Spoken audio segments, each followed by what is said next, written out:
수업 시작하겠습니다. 자, 저번 시간 헬라 교회 지도자들에 이어서 다음으로 지금 라틴 교회 지도자들로 우리가 접해들었습니다. 자, 라틴 교회 지도자들 중에서 가장 먼저 우리가 알아볼 인물 터틀리안에 대해서 한번 다뤄보도록 하겠습니다. 자, 터틀리안의 생애를 우리가 먼저 알아본다면 터틀리안은 150년 혹은 160년이라고 말하기도 합니다. 자, 이 당시 북아프리카의 칼타고에서 출생을 했습니다. 그의 부친은 로마 군대의 백부장으로서 강한 교육열이 있었습니다. 그러나 모친이 어머니가 이교도였기 때문에 청년시대 소양은 잘 바뀌지 않았다고 전해지지요. 그래도 부친의 덕으로 이렇게 법률, 문학 등 여러가지 공부는 많이 했으나 40대가 돼서야 그때 기독교로 개종하면서 이제 도덕적 생활로 변하게 되었다는 것입니다. 자, 터틀리안은 후에 몬타니즘. 자, 몬타니즘이 뭘까요? 몬타니즘은 황홀경에 이르는 신비한 영적 체험을 강조하는 그런 주의를 말합니다. 신비한 영적 체험을 강조하는 그런 주의를 몬타니즘이라고 그러죠. 자, 이런 부류에 합류해서 엄격한 신앙생활을 했습니다. 자, 그가 몬타니즘 본파에 가담한 것은 모든 사가들은 부정적으로 평가를 하고 있다는 것입니다. 그러나 그 당시 상황을 보면 그가 그랬을 만한 상황이 이해가 된다는 것이죠. 왜냐하면 몬타니즘 운동은 당시 세속화되어서 힘을 잃어가는 무기력한 교회, 즉 힘이 없어지는 교회에 각성 운동을 일으키는 그런 주된 원인이기 때문이라고 말하는 것입니다.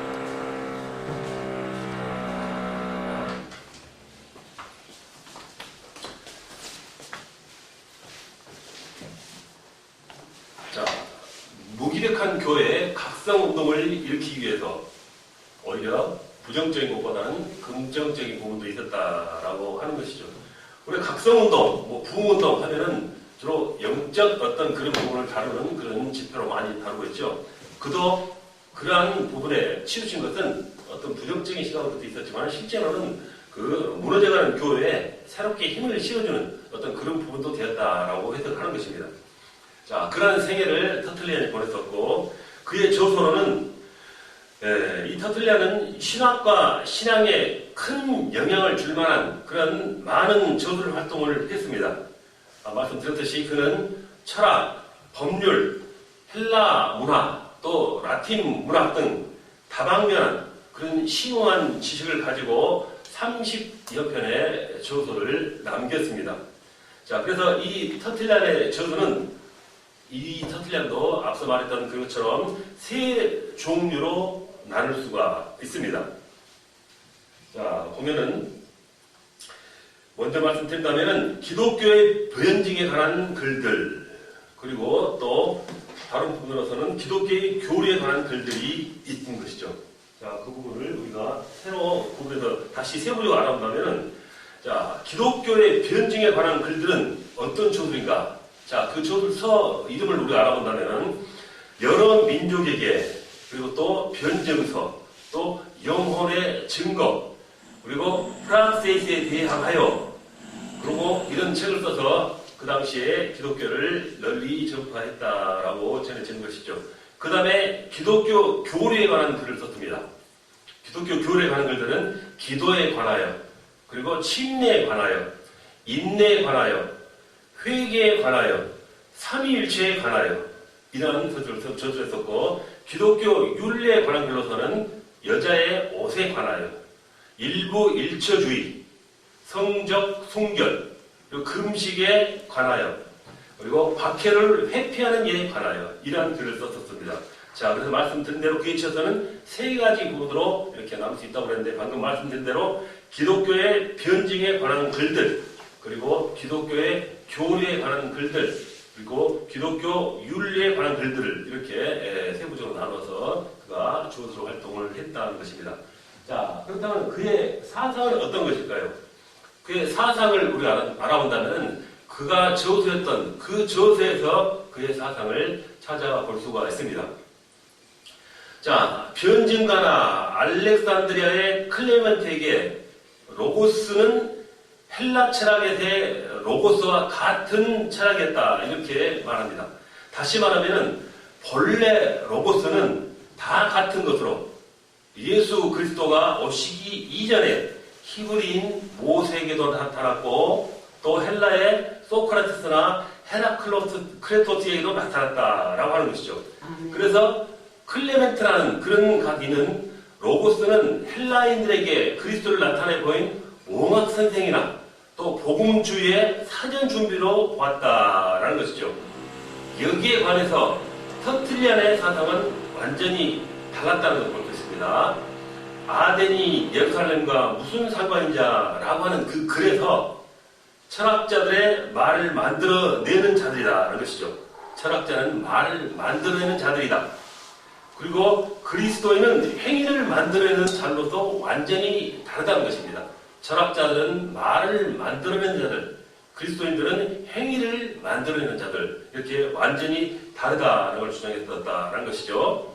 자, 그는 헬라 철학을 맹렬히 공격하고 기독교는 일체의 공상적 사면을 정죄하였다는 것입니다. 그래서 하나님께서 전지전능하시다라고 할 때 그것이 무엇을 하실 수 있는가를 알려고 할 것이 아니라 하나님이 실제로 무엇을 이루셨는가라는 것을 알려고 해야 한다라는 주장을 한 것이죠. 그래서 그는 모순되는 거로 나는 믿는다라고 하는 그러한 말을 남기도 했었습니다. 그런 사상이 그의 밑에 깔려 있었다는 것이죠. 자, 다음으로는 그의 독특한 사상으로 취득시효라는 것이 있습니다. 취득시효가 뭘까요? 좀 생소한 단어죠. 취득시효란 어떤 것을 그 소유권이 없는 자가 그것을 소유했을 때 일정 기간이 지나면은 그 사람까지 되는 것을 우리가 취득시효라 한다고 우리가 해석할 수 있죠. 그런 사상을 가지고 있다는 것입니다. 자, 2, 3세기 기독교를 가장 곤혹스럽게 한 것은 아까 말씀드렸던 그런 영지주의자들입니다. 영지주의자들은 기독교가 전통이 전혀 없는 하나의 이단에 불과하다라고 공격을 했었지요. 그래서 이에 대한 반격으로 알렉산드리아 교부들은 영지주의나 이단들의 잘못을 지적하고 기독교의 우수성을 주장했다라는 것이죠. 자, 그런데 터틀리안은 좀 달랐다는 것입니다. 터틀리안들은 이단에게 성경을 펴놓고 반론을 하려고 하지 않았습니다. 왜냐하면 이단들은 성경을 인정하지도 않고 자기 멋대로 해석을 하므로 그들에게 성경을 논하는 것은 돼지 앞에 진주를 던져주는 격이다 라고 해서 하는 이유를 댔다는 것입니다. 그보다는 예수 그리스도가 사도들에게 전해준 복음의 전승에 의해서 오늘날 모든 교회가 존재하고 있으며 오늘날 교회들이 가지고 있는 그 전승은 예수님이나 사도들이 가졌던 그때의 전승과 효력이 같다라고 주장했던 것입니다.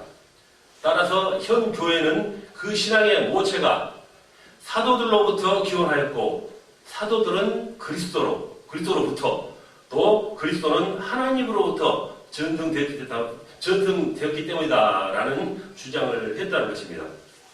자, 이 같은 주장의 결과로 카톨릭에서는 계시 외에도 전승이 동일하다라는 극단적인 어떤 그런 전통주의로 발전해버린 잘못된 오류를 범하고 만 것이죠. 자, 이것은 터틀리안의 사상과는 전혀 관계가 없는 로마 교회의 교황주의를 강화하기 위해서 이 터틀리안의 주장을 남용한 것이다 라고 우리가 바라본 것입니다. 자, 또 다른 그의 사상. 자, 이 터틀리안이 프락시아스의 대항이라 하는 그런 논문 중에 삼위일체론을 최초로 언급합니다. 삼위일체론을. 자, 프락시아스라는 그 당시 로마 교회의 영향을 크게 미치는 자의 말에 의하면은 성부 또 성자, 성령은 하나님이 다른 상황에서 따라 서로 다르게 나타난 양식이라는 것입니다. 그래서 다 같은 하나님께서 어떤 때는 성부로, 어느 때는 성자로, 또 어느 때는 성령으로 각각 다르게 나타난다라고 말한 것입니다. 이것이 소위 말하는 또 양태론 또는 양식론이다라고 말하죠. 그래서 성부가 고난당했다는 그런 성부 고난설이 나오게 된 것입니다. 자, 그러나 터틀리아는 양식론의 잘못을 공격했습니다. 그는 하나의 본체, 세 개의 위격이라고 표현을 한 것입니다. 즉, 두 가지 본체와 한 위격이라는 법적 용어를 도입한 것이죠. 자, 이로써 터틀리아는 삼위일체의 용어의 최초 사용자가 됐다라는 것이 우리가 특이할 만한 사항이다라고 볼 수가 있는 것입니다. 그리고 성부와 성자와 또 관계를 설명하는 중에 성삼위의 관계는 경제적 관계로 설명했다라는 것입니다. 이 말은 성부가 가장 큰 원천이고 거기서 성자가 분리되어 나왔으나 여전히 성자는 성부를 지원하는 관계를 갖는다라는 것이죠. 이것이 종속설이다라는 것은 우리가 두말할 것이 없는 것입니다. 분명히 잘못된 부분이 있다는 말씀인 것입니다. 자, 또 다른 그의 사상. 터틀리아는 아담의 죄와 우리의 죄의 관계는 원죄에 관한 유전설로 주장을 했다라는 것도 그의 사상이고, 또 인간이 죄를 범하면 즉 하나님을 화나게 하면은 노여운 하나님의 진노는 하나님을 만족시켜야만 한다. 그 만족은 회개로만 가능하다라고 주장했죠. 이것이 훗날 카톨릭의 고해 신학, 즉 고해성사라고 하죠. 고해 신학으로 발전한 부분이 되고 맙니다.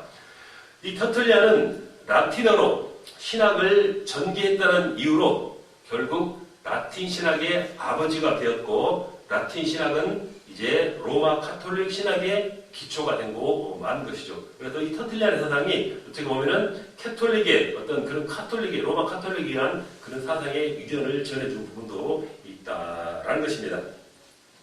자, 이렇게 터틀리아에 대해서 알아봤고, 두 번째로는 키포리안에 대해서 알아보도록 하겠습니다.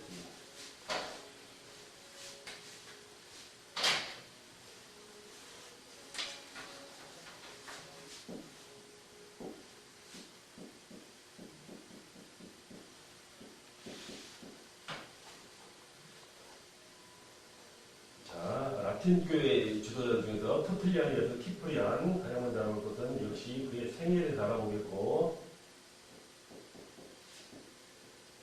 두 번째는 그의 저서에 대해서 알아보고요. 세 번째로는 그의 사상에 대해서 한번 알아보도록 하겠습니다.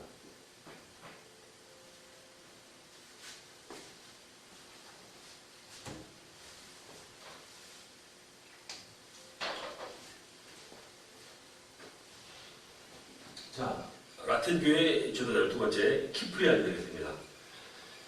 자, 키프리안은 AD 200년부터 258년에 생애를 살아왔던 그런 인물이죠. 자, 그 생애와 저술, 저술 쓸게요. 동일하게 쓰겠습니다. 같은 부분이기 때문에 저술 하나에 묶어서 쓰도록 하겠습니다. 자, 키프리안은 카르타고의, 아까 카르타고 지역 말씀드렸죠. 그 지역의 부잣집의 아들로 태어났습니다. 그래서 그러한 부모 덕에 문학, 법률, 수사 이런 것들을 배워서 수사학의 교사 또는 변호사로서 활약을 했습니다. 그는 45세 때 되던 방금 앞서 말씀드린 터틀리안의 저서를 연구하다가, 방금 말씀드린 그 터틀리안의 저서를 연구하다가 기독교로 개종을 했습니다. 그가 교회에 헌신하면서 열심히 이렇게 봉사할 때 카르타고 시민들의 추천으로 감독을 안수를 받게 되기까지 합니다. 그러나 그가 이렇게 일찍 감독에 오른 것을 시기하는 사람들과 그 당시 데키우스 황제 박해 때문에 사막지대로 피신해가지고 서신으로 교회를 지도를 해 나갔답니다. 이때 많은 사람들이 그가 비겁하다고 비난하였지만 258년에 그도 역시 순교함으로써 신앙의 참 모습을 보여줬다라는 것을 전해지고 있습니다. 자, 이 키프리아는 그의 서신 81통을 포함해서 그의 저서로 교회 일치론, 타락자에 관하여, 죽음에 대하여, 선한 인내에 대하여, 질투와 악의에 대하여, 그리고 포르투나투스에게라는 등이 있다라는 것입니다. 자, 이 키프리안의 사상은 그의 주장에 의해서도 우리가 알아볼 수가 있습니다. 자, 키프리안의 대표적 주장은 그의 교회론입니다. 자, 키프리안이 교회론을 강력하게 주장한 것은 어찌 보면 그가 처한 입장에서 그렇게 만들었다고 할 수 있습니다. 자, 그는 249년에 감독이 되었는데 데키우스 황제의 박해가 250년 1월에 시작이 되었습니다. 그래서 많은 그리스도인들이 황제의 명대로 로마 신에게 제사를 드리든가 또는 로마 종교인이라는 그 증서를 매입해서 박해를 피하려고 했다는 것입니다. 자, 여기서 교인들을 잘 지켜야 할 그런 문제와 배교하고 타락한 사람들을 어떻게 처리하느냐 하는 그런 관심이 그의 교회론을 발전시켜 나갔다는 것입니다. 그가 이 같은 상황 하에서 교인들을 잘 관리할 목적을 가지고 쓴 교회의 일치론은 상당히 그의 개인적인 주장으로 흘렀다는 것입니다. 자, 세부적으로 알아본다면은, 자, 구원은 교회 안에만 있다라는 것이죠. 교회를 버린 자는 외인이며 속인이며 적이다. 교회를 어머니라 하지 않은 자는 하나님을 아버지라 할 수 없다라는 그런 주장에서 그의 교회론을 주장하는 모습을 찾아볼 수 있고, 교회는 보이는 한 단체로 사도 때부터 전승되어 오고 있다.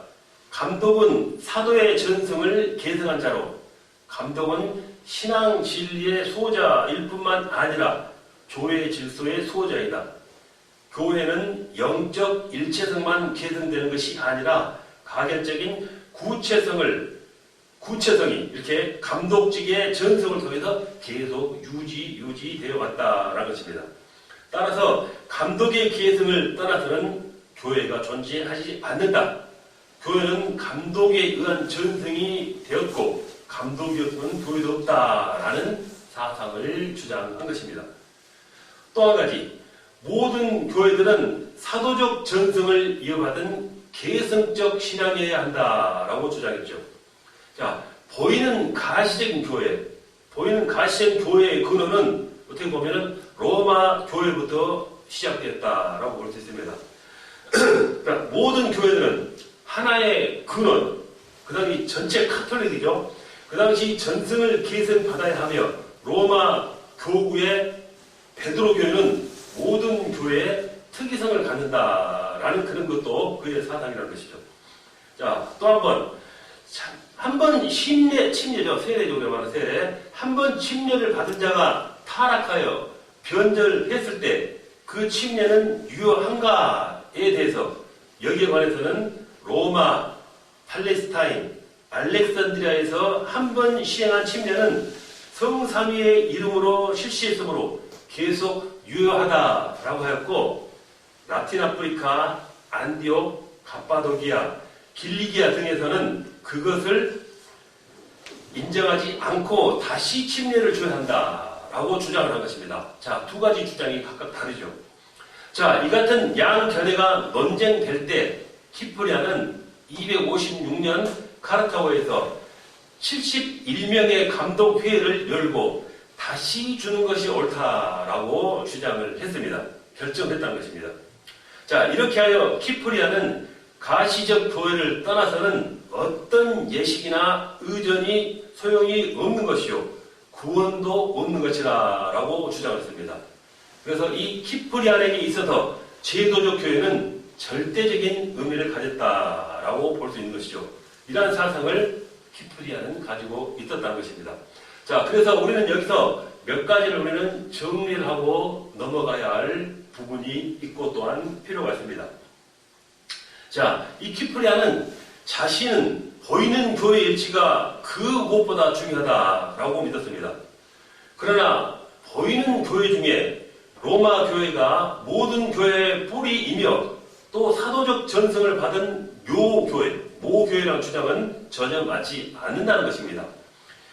신약교회의 기원은 예루살렘 교회였고 그 다음에는 안디옥을 중심해서 세계 교회로 퍼져 나갔습니다.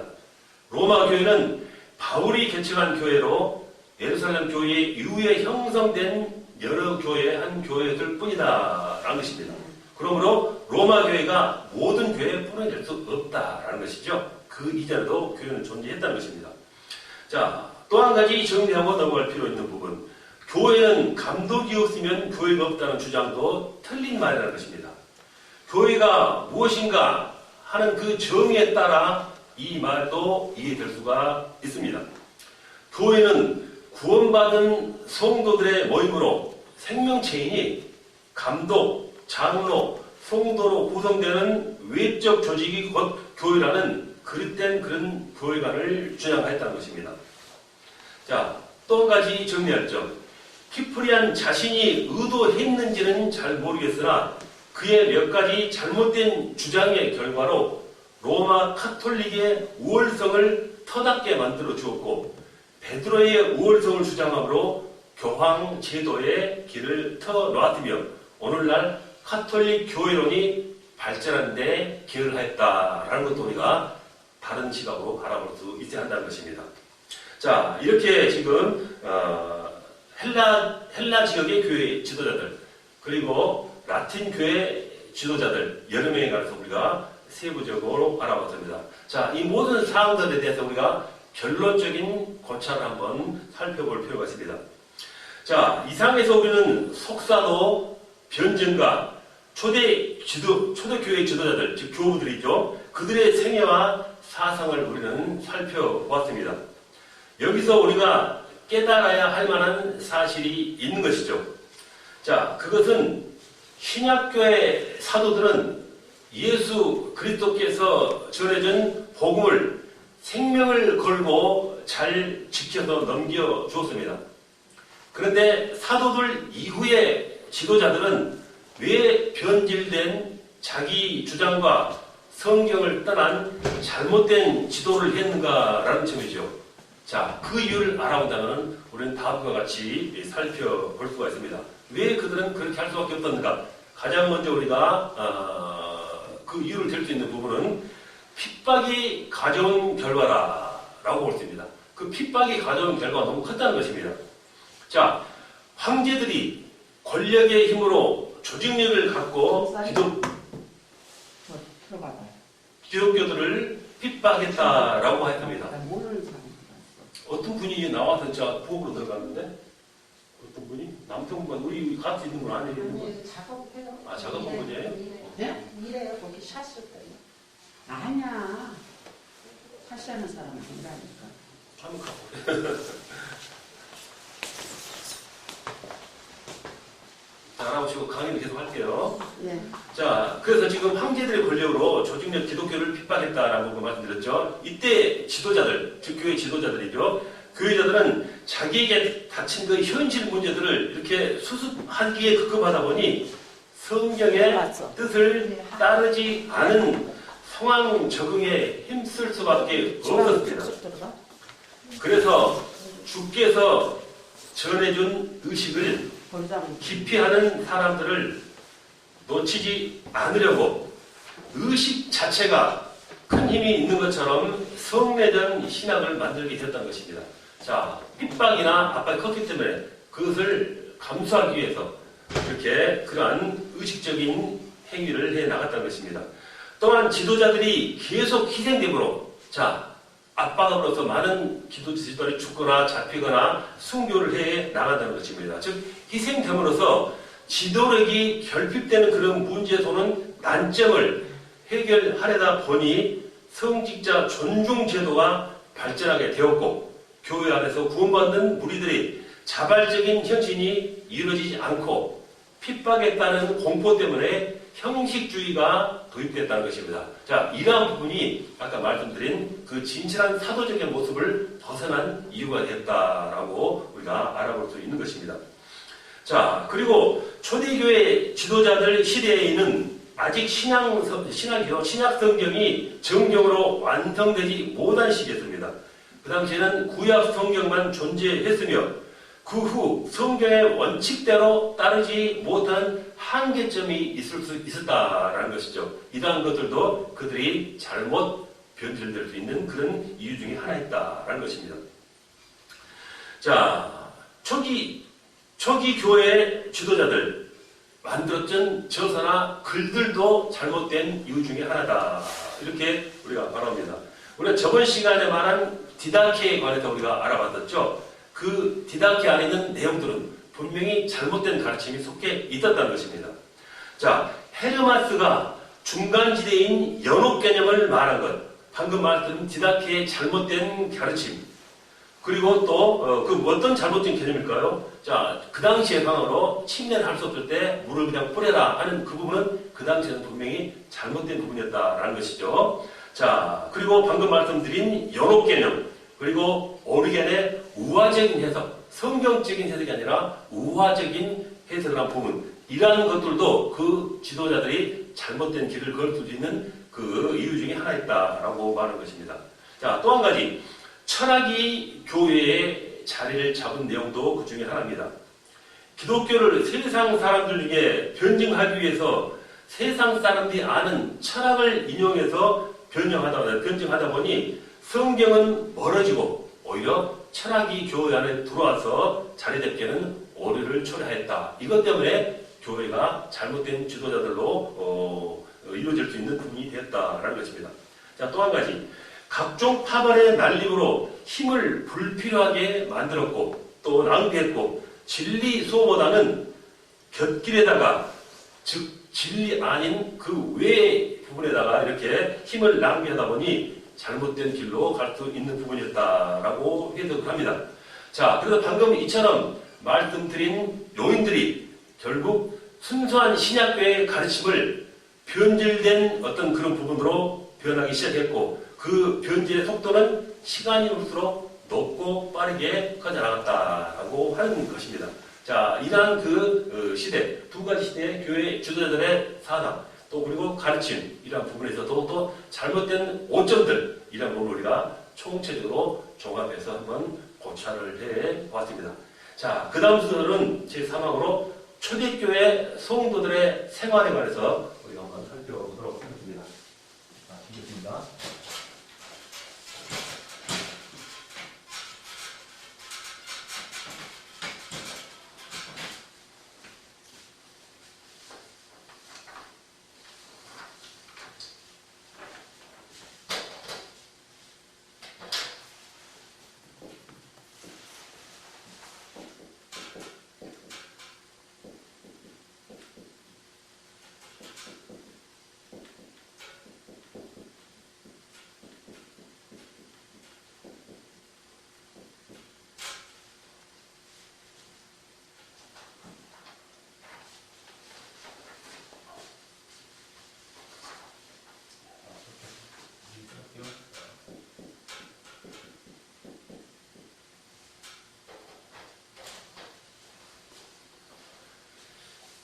자, 초대교회 성도들의 생활.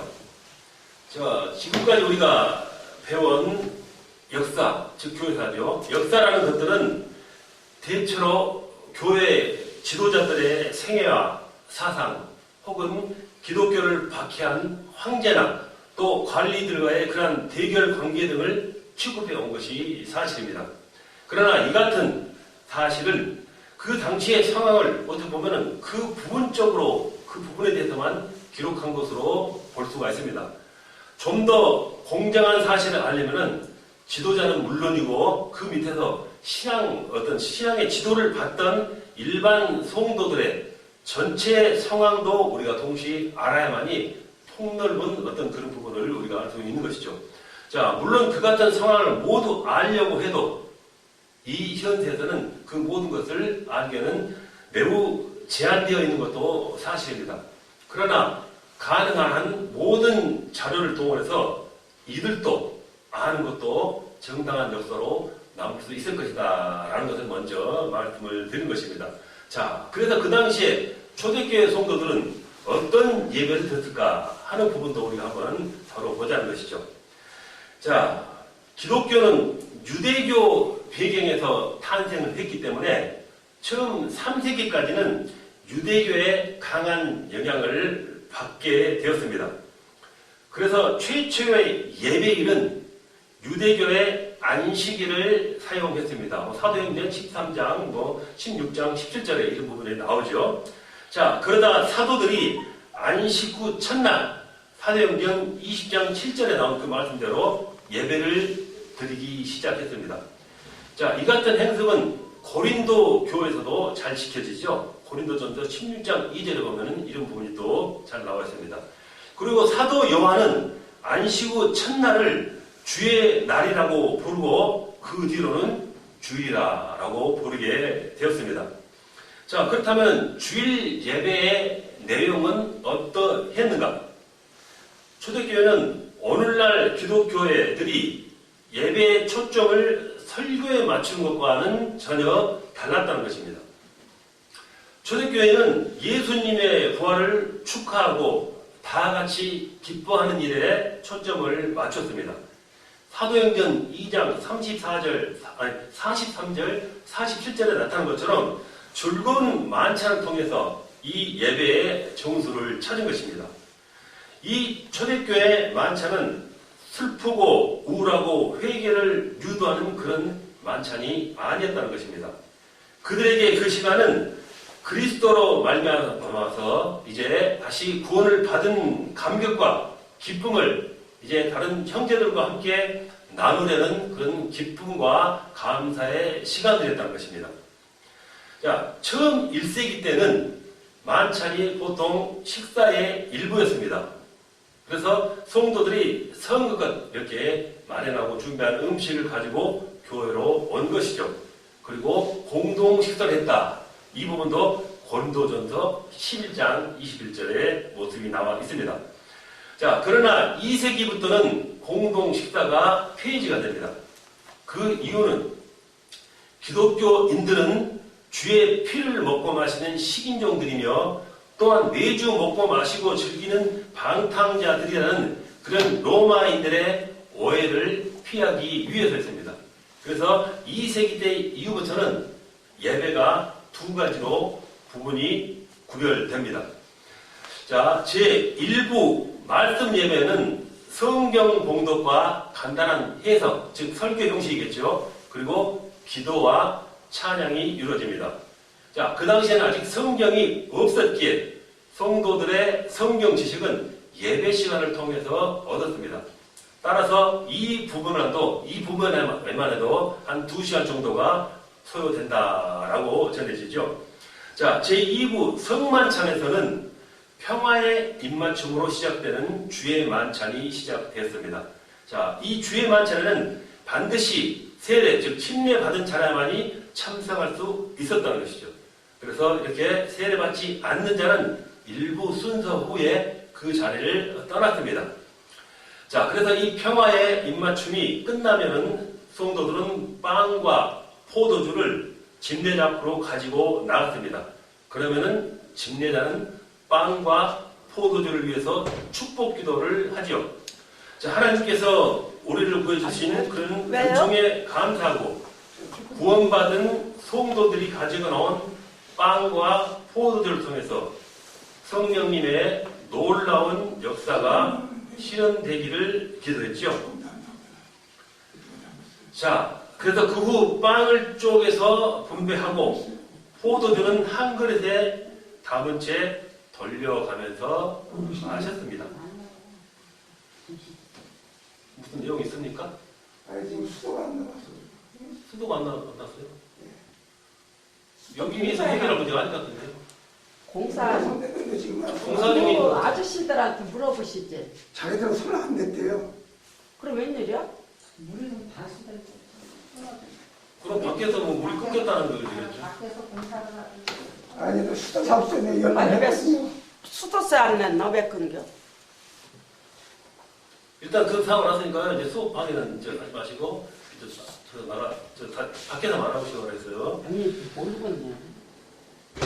자, 계속하겠습니다. 자, 오늘날 교회가 성취하기에 이 플라스틱 그릇에 컵을 담아서 돌려가면서 마시는 것이죠. 자, 이런 것은 중세기 카톨릭의 어떤 했던 그런 잔재를 답습하고 있는 것이다 라고 하는 부분도 우리가 인정할 수 있어야 합니다.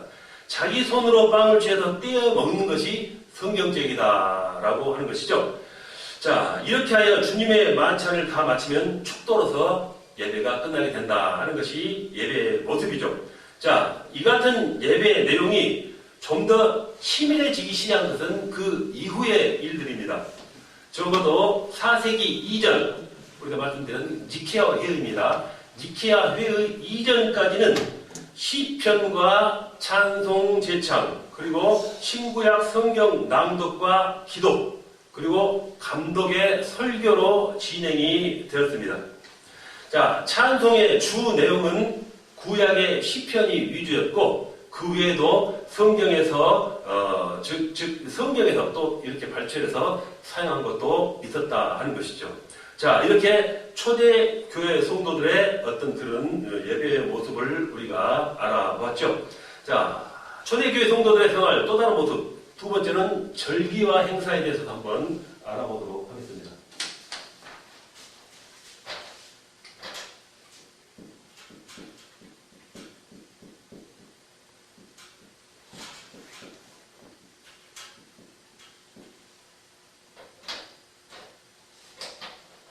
자, 초대교회 성도들은 어떻게 절기와 행사를 지켜 나가는가 하는 부분이 된 것이죠.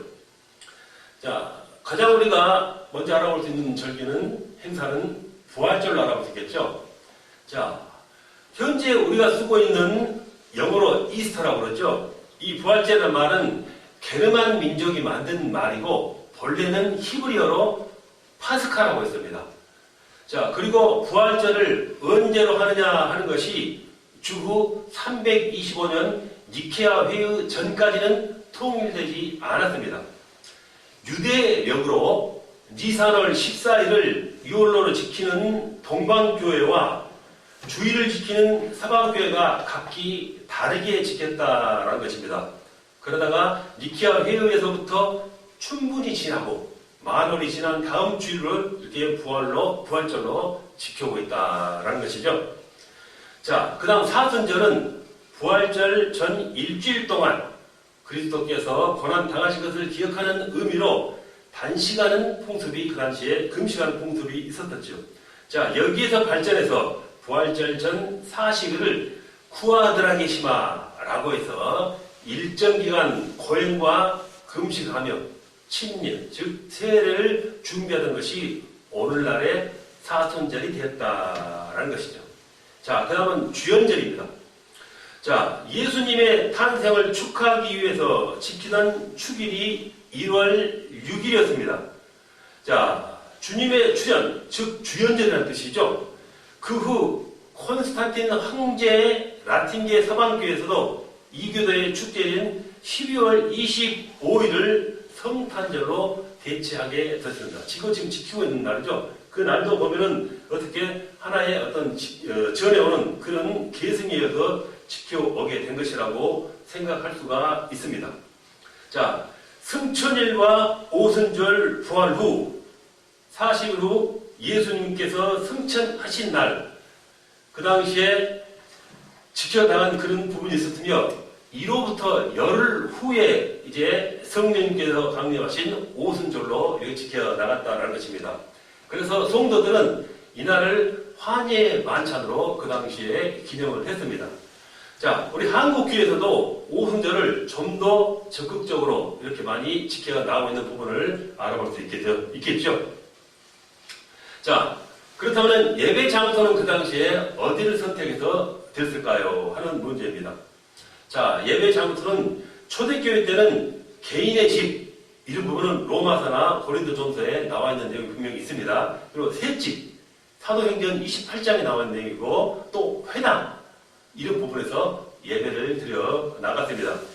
그 후 박해 당시에는 지하 묘지에서 모여서 예배를 드렸는데 로마의 눈을 피하려는 그런 의도도 있었지만 그보다 더 큰 이유는 자기들이 존경하던 그런 신앙의 선배들의 무덤에서 예배를 드림으로 고인들도 함께 예배에 참여한다고 믿었기 때문에 이렇게 지하 동굴에서 예배를 드렸다 하는 부분도 있는 것입니다. 자, 그 후 이제 교인들의 증가로서 이제 주택에서의 예배가 불가능해지게 되어지요. 사람이 많아지니까. 그래서 3세기경 개인주택이 교회 전용 건물로서 이렇게 사용되기 시작했습니다. 자, 바울은 해외에서 흩어진 유대인의 가정에서 이렇게 교회를 세워나간 모습을 우리가 바라볼 수 있는 것이 그 당시의 예배 모습의 하나이기도 하는 것입니다. 자, 당시에 침례식이었죠. 자, 침례는 일반적으로 1년에 한 번 부활절 날에 행해졌습니다. 그 뒤 3세기 초부터는 이제 금요일과 토요일에 금식한 후에 이렇게 예수님이 부활하신 시각인 주일 아침에 침례를 받는 것이 보통이었습니다. 자, 침례는 남녀가 구분되어서 자, 맨몸 위에 새 생명을 상징하는 흰 옷을 걸치면서 받았다는 것이죠. 자, 이들에게는 마실 물이 주어지는데 그 물은 겉과 속이 정화된다는 의미를 부여함으로써 그런 의식을 쳤다 하는 것입니다. 자, 침례 후에는 기름을 발라서 이제 제사장 신분이 되었음을 표시했고 또 우유와 꿀을 발라서 약속의 땅에 들어갔음을 표시했습니다. 자, 그리고 4세기 이전까지는 유아 세례를 실시한 일이 전혀 없었고 5세기 이후부터는 이제 유아 세례를 실시한 근거를 찾아볼 수가 있습니다. 자, 그 다음에는 절교 행사를 알아봤으므로 그 다음에는 교회 정치에 대해서 알아보겠습니다. 여기까지 알아보겠습니다.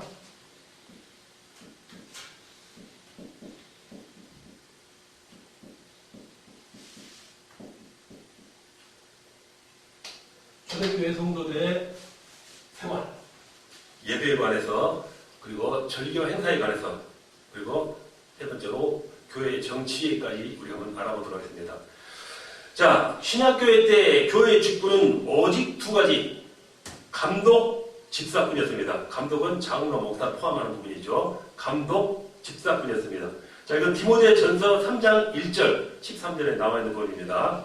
그런데 2세기부터는 세 가지 지도자 직분이 생겼습니다. 그러면 왜 2세기 때 감독직이 더 우위에 오르게 됐는가 하는 것은 저번에 우리가 기독교 지도자들 교부를 설명하는 중에 분명히 나와 있는 내용입니다. 왜 평등했던 직책이 감독직이 더 위에 됐는가 하는 것은 저번에 말씀드렸었죠. 자, 그 설명 중에 나온 것처럼 키프리안이 말하기를 교회는 감독에 의해서 세워진 것이니 감독이 없으면 교회도 없다라고 하는 것이 시발점이 되었습니다. 이 말씀은 여러분이 분명히 들으셨죠? 자, 이 부분 때문에 서로 간에 동료된 직책이 우월성을 가져오게 된다는 것입니다. 자, 이와 같은 주장을 할 수밖에 없었던 것은 교회 내에 이방인들의 수가 증가하기 때문에 점점 많아지기 때문에 어쩔 수 없었다 하는 것이죠. 그래서 그러한 부분 때문에 이러한 이단의 위험을 방어하고 교회를 수호하기 위해서는 한 사람의 전문적인 책임자가 필요했기 때문이라는 것입니다. 그 책임이 곧 감독이었으며 또 장로는 그 보좌역을 맡게 되었다 하는 것이죠. 이 같은 상황 변화가 세 가지 직분으로 나뉘게 된 것입니다.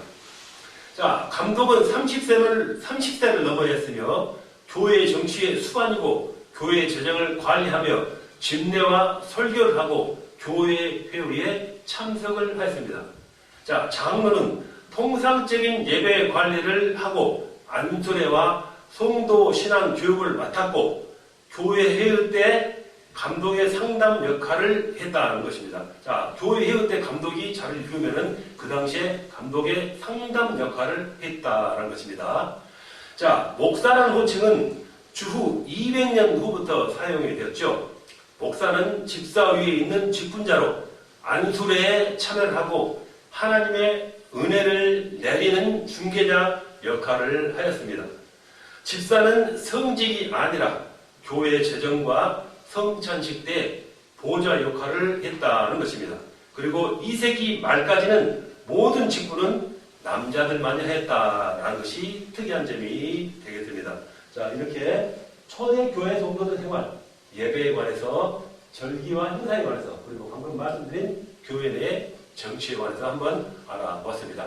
오늘 시간은 여기까지 하고 다음에는 이제 기독교인들의 일반 생활에 관해서 계속 알아봐 보도록 하겠습니다. 수업 마치겠습니다.